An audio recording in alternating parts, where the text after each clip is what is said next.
Welcome back to my channel. Subscribe because you will find my videos intriguing. Don't forget to like and share your views on this video. The video I'm about to share is interesting. I don't know if I should get surprised, but hey, let's get into it. So in this video, a palm color lady says that W privilege does not exist because if it did, there would not be black people in the United States, black presidents to mention but just a few. Now, according to her, in her 30 years of being a palm color female, she has never had any privilege because she's white, and there's hardly any scholarship just for palm color people at all. Now, she says and gives a lot of examples. She even went as far as saying that her parents and Fie, who are palm color, have never had anything handed to them or given to them by any means because they are palm color. So she needs people to tell her what instances do exist and what instances can be proven that are W privilege. Is she being for real, or she just doesn't know what she's talking about? There are a lot of instances that shows W privilege, but for now, check out her video for more context. When I get back, we talk more about what this lady is saying. You all keep claiming like privilege exists, but I need you to tell me what instances actually do exist and what instances can be proven that are privilege. Because I can tell you in my 30 years of being a white female, I've never had any privilege because I'm white.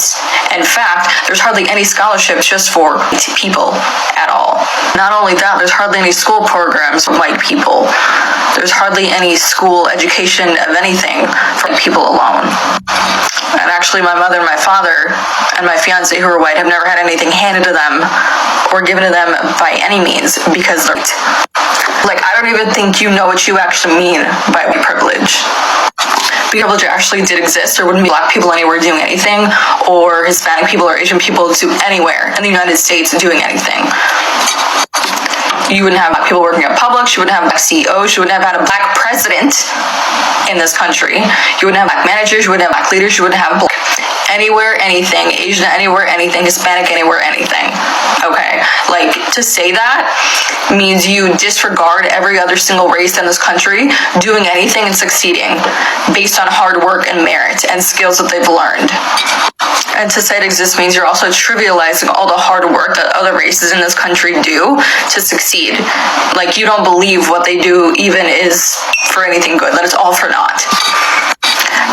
And to imply that all of their hard work and the skills that they've learned and everything that they've earned based on merit and character is all for naught is pretty racist. Which makes it even worse to imply that, because now you're saying that why even get all the skills that they have? Why learn anything? Why do anything for success and for the betterment of who these people are and for their character? And the other thing you have to realize is that when people say privilege doesn't exist, they're not saying that racism and being racist doesn't exist, because it certainly does, unfortunately. There are people out there who really don't like you based on your skin color, and those are shitty people. I don't give a shit what color you are. You could be black, purple, blue, orange, yellow. I mean, you probably have jaundice if you're yellow, so you should go to the hospital, right? But be whatever color. Nobody really gives a shit. If you're a good person, that's going to show. And if you work hard and you work smart and you do the right things, you're going to succeed in this country no matter what skin color you are or where you're from. Now, I really find this video very funny. What is she trying to do? Is she trying to disapprove W privilege or what? And no way she can say that this doesn't exist when clearly we see it playing out almost every day in our daily lives. In fact, her saying that should mean something. Now, different people reacted to this video. Stay glued and make sure to watch this video until the very end as different people share their views on this. Exists, but I need you to tell me what instances actually do exist and what instances can be proven that are white privilege. Because I can tell you in my 30 years of... No problem, darling. Hold on. I want to get you some of that information. Yes, a diagram of the 400-year head start. Here we go. Pause to read. And I don't know any other election workers who were famed by a governor and a president that said they were passing crack between each other. And honey, what you're not understanding about white privilege is just going straight over your pretty little head, is that even though you've had 30-something years of lived experience, you know, I'm sure there's a history of trauma and socioeconomic issues, it sounds like. Well, honey, me too. Okay. But I want you to take a minute. Okay. Think about all that. Personal trauma, socioeconomic status. You know, then I want you to add the cultural trauma of skin. Okay. Now take a moment and think about that. Then I want you to add on top of that, you know, the fact that people of color in our country cannot live wherever they wanted because of downtowns, brutality. Okay. You know, our folks are not getting shot down by officers. Our children are not getting grummed for holding twins or a pack of Skittles. Now, I would like to recommend some other readings, maybe by Tatiana Burke. She was the founder of the Me Too movement. Perhaps the book Hood Feminism might teach you something. There's also redlining. It's something in real estate that prevented black and brown people from moving into white neighborhoods, and it still happens today. For example, when I lived in Seattle and I worked in housing, you know, they put all the brown people in South King County and they put all the white people in North King County. Yeah, and there's a whole redlining inside the city of Seattle. That's how Chinatown was established there. I'm also going to need you to familiarize yourself with the Japanese internment camps in the United States. That the fact that a particular German dictator got his ideas for the Holocaust from watching what the United States did to our indigenous people, you know, the reservation system, residential schools. You know, people don't have that history. Our history is the oppressor, you see. That's where the privilege comes in. And you'd also mentioned, we had a black president. How could oppression exist, right? That, you know, you need to educate yourself on systemic oppression, right? Because if that didn't exist, we would have already had other presidents, women presidents, brown and presidents. But no, every single one of them has been this color, right? They've been our people because we are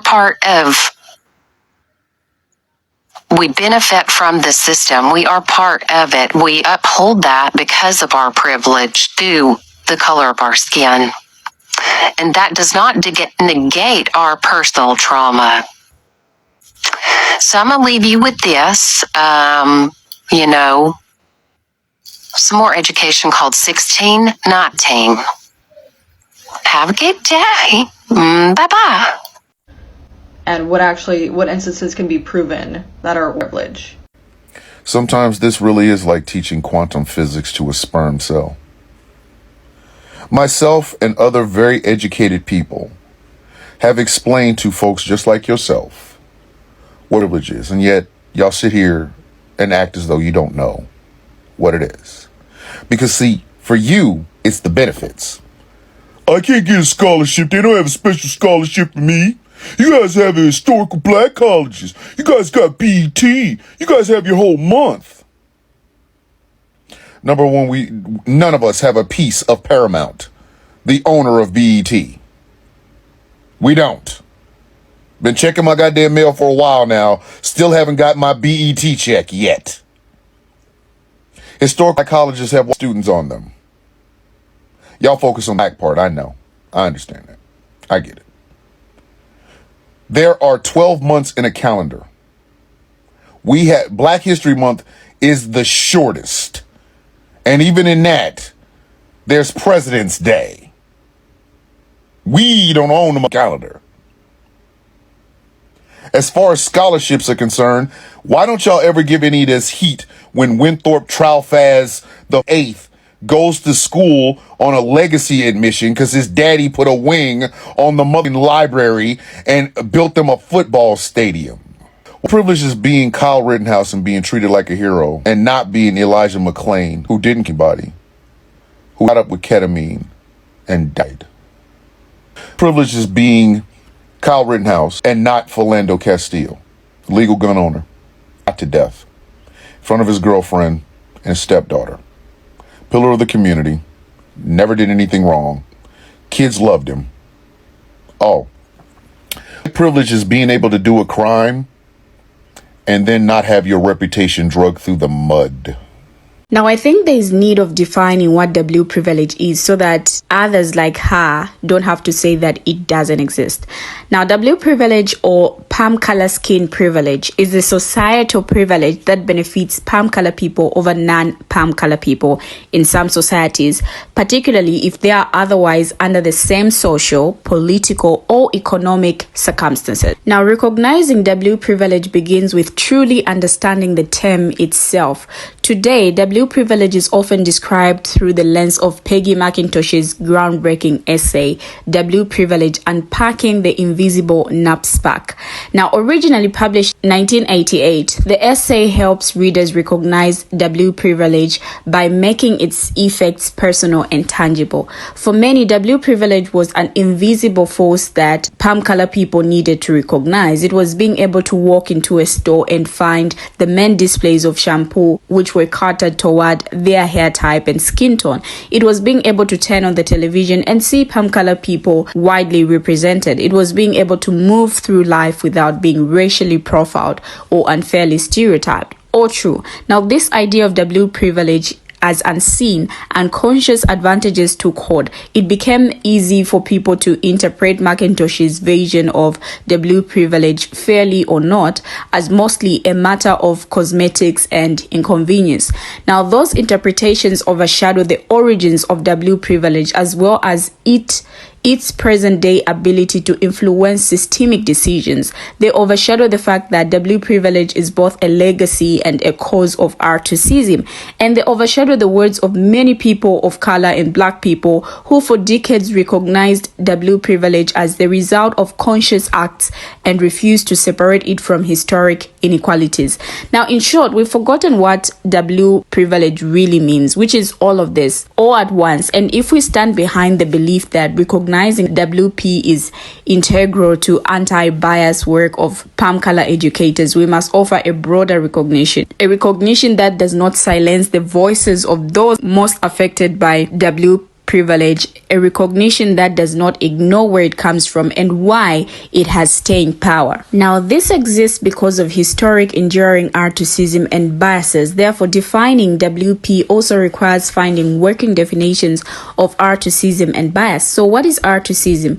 One helpful definition comes from Matthew Clare and Jeffrey S. Dennis, Sociology on Articism. Now, they define articism as individual and group level processes and structures that are implicated in the reproduction of racial inequality. Systemic articism happens when these structures or processes are carried out by groups with power such as governments, business, or schools. Articism differs from bias, which is a conscious or unconscious prejudice against an individual or group based on their identity. Basically, racial bias is a belief. So articism is what happens when that belief translates into action.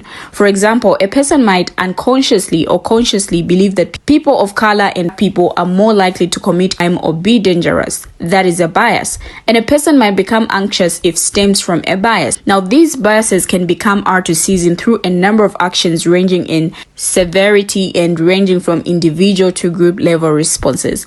A person crosses the street to avoid walking next to a group of young Black men. A person calls 911 to report the presence of a person of color who is otherwise behaving lawfully. A police officer analyzes or pew-pews an armed person of color because he feared for his life. A jury finds a person of color or Black person guilty of a violent crime despite scant evidence.